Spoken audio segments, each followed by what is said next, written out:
Ghosts and Goblins, also known as Makamura, translated literally as Demon World Village in Japan, is a platformer and it serves as the original game in the Ghosts and Goblins series developed by Capcom and was released in 1985 in the arcades and in 1986 on the NES. The Famicom version was released on June 13, 1986 and was the first Famicom game to utilize a 1 megabit cartridge. The North American NES version was released on November 1st, 1986 and in Europe in 1989. The game was developed by Micronix and published by Capcom. The game was a major commercial success on the NES, moving over 1.6 million units worldwide. The game originally received positive reviews from the gaming community at that time and is also cited as one of the most tough NES games of all time to beat. Yes, I never beat the game and I used cheats to capture the footage of this video. Arthur, the game's main character, has a reputation of being a leader of the Knights of the Round Table and of the Saxon people, but in Ghosts and Goblins his skills are really going to be put to the test. This game has Arthur traversing 7 stages in his expedition to rescue Guinevere, consisting of graveyards, haunted forests, ghost towns, underground passages, and the Demon World Castle itself. And there's all sorts of cruel and evil things in this game. For instance, right at the beginning of the game, you're in a cemetery infested by zombies. Shoot a tombstone enough times, unintentional or not, and a magician will appear and fire a spell at you. If struck, Arthur turns into a frog temporarily. Yes, a weaponless, helpless, hapless frog. Another instance is in the 6th stage on your way to the top of the Demon World Castle. Simply moving too far in the wrong direction might cause you to be overcome by numerous boss class fiends. There's at most 1 checkpoint per level, so those also common deaths will cause you to repeat large sections of a level's real estate. At the end of each level, Arthur is tasked with fighting a boss at the end of each stage. The boss of the first phase at the end of the haunted forest is a large cyclops, oddly denoted to as a unicorn, as if basically having a horn makes up for having no other resemblances to that mythical creature. Make it to the end of the ghost town in the 2nd stage and you'll fight 2 of these monsters. The next 2 stages, level 3, the underground passage, and stage 4, the entrance to the demon castle, culminates with bouts against dragons. These dragons have a long snake-like appearance and Arthur must destroy the extensions of its body and finally the head to triumph. The 5th level inside the demon castle is ruled by the bigger brother of those annoying red demons, and then 2 of those guys jump you at the conclusion of the 6th level. Speaking of the final true stage, you'll also encounter dragons and fox unicorns as well as plenty of red Aramer demons there too, making it perhaps the most cruel and evil level I ever played in any NES game. I also probably shouldn't forget how you need one particular weapon to simply damage the final boss, the Demon Lord Astaroth, aka the Great Satan or the Devil, and that weapon is the shield. This is originally a cross in the Japanese Famicom version, but due to Nintendo of America's censorship policies, this was changed to a shield. The shield fires fast, however it has very limited range. The game cannot be completed without the shield, and attempting to do so without it will result in the game repeating level 5, or that if you manage to kill the Demon Lord, you'll find out that you are a victim of a cruel prank and have to complete the 6 main levels again at a higher difficulty level of course, and then fight the devil again in order to really beat the game, adding the fake difficulty of an obligatory second trip through an already pitiless game is no one's idea of entertainment, but I digress. However, Arthur is a pretty fragile dude, and this game is 2 hits and it's quits. The first time a monster or projectile hits him, his trusty suit of armor disappears, leaving him naked except for his boxers, and the second hit turns him into a pile of bones, resulting in having to restart the level or starting at a checkpoint if the player has reached it. Furthermore, the player will lose a life if the stage is not completed within a set time limit. Arthur controls okay, all things considered, though kneeling and jumping are a little bit cumbersome. You cannot control yourself during jumps, so you need to be self-assured when you take the plunge. Kneeling sometimes takes a bit to come up out of, which can cause unfair demises when the action gets frantic. For a game released in the early NES days of 1986, Ghosts and Goblins is a decent looking title. Sprites are nicely detailed though a bit fuzzy, and the animation is adequate. The color scheme nails the monster and ghost theme very well with lots of reds, blues, greens, blacks, and various earth tones. Backgrounds are very diverse with various landscapes, caves, buildings, and more. The entire game takes place in the dark and is pretty dreary, but of course it fits the game's aesthetic well. A huge issue with the game's graphics is the flicker and slowdown that it has. When there's too much action on the screen, the game can slow down at times and certain enemies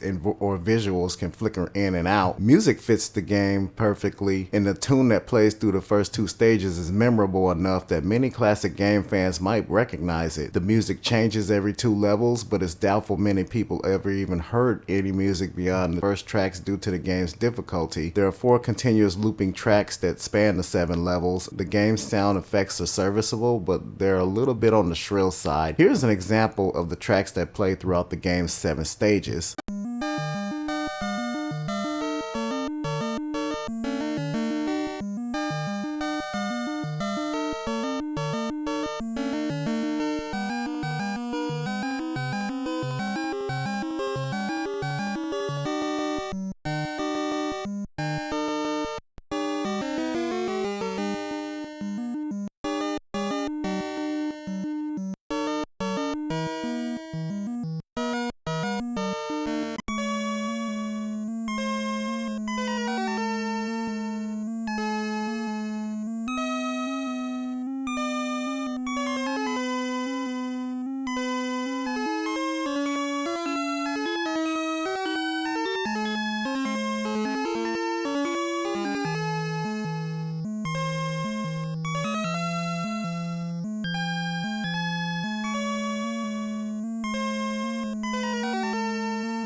Ghosts and Goblins is a far from perfect game as it has a few glaring gameplay issues. One is that Arthur is a very delicate knight. It was pretty commonplace back in the day for platformer characters to be lacking in durability. The thing is, in games of this sort, it never truly felt like the deck was stacked against you like it is in Ghosts and Goblins. Arthur isn't particularly the most mobile main character, while many of his adversaries are. This really hurts against those pesky red Eremar demons. They'll be hovering around the screen, shooting fireballs and sporadically dive bombing you, while you'll be shuffling back and forth hoping to connect enough times with your weapon of choice before enough of those fast-paced attacks connect to snip away a life. Another problem lies in Arthur's weaponry. This essentially means your chances for success at any time will be heavily determined by what you're chucking at foes. Grab the dagger and rapidly fire shots through enemies to your heart's content, but slip up and grab the torch, now you're tossing something that lands on the ground and spreads. You can only shoot 2 torches at once, and no more can leave Arthur's hands until one has burned out, as the most effective weapons for Arthur only shoot in front of him. Therefore, many enemies attack from angles where you're at least temporarily helpless if you have one of them. Good luck trying to survive throngs of enemies with that torch as your only offense. Of course, you can stand still and kill endlessly respawning foes until one of them drops a dagger or a lance, but there's also that loathsome time limit to concern about. Anyone old enough to have played this game in the arcades upon its release in 1985 will no doubt be able to tell you how much of a quarter muncher it was back in the day. The NES version is a display and showing younger gamers what things were like before auto-saving and tutorial level. Every now and again, I have the foolish idea to pick it up again to stroll down memory lane. Maybe it's a nostalgia thing. Maybe it's because there's really something wrong with me and I'm really in need to visit with a licensed professional or something, because the idea of strolling down memory lane meets its doom around the time I run into that first red Eremar demon and watch him jetting around the screen while I impatiently flail around trying to even land 1 or 2 hits before I die while fighting this villain. Ghosts and Goblins is a great game in a shell of a middling game. It could have been so much more, but coming so early in the NES days made it seem like the designers were just getting their feet wet. The controls and its remorseless difficulty is what really holds this game back, considering this game should be remembered as a classic for its excellence. I would give it 2 out of 5 in my book.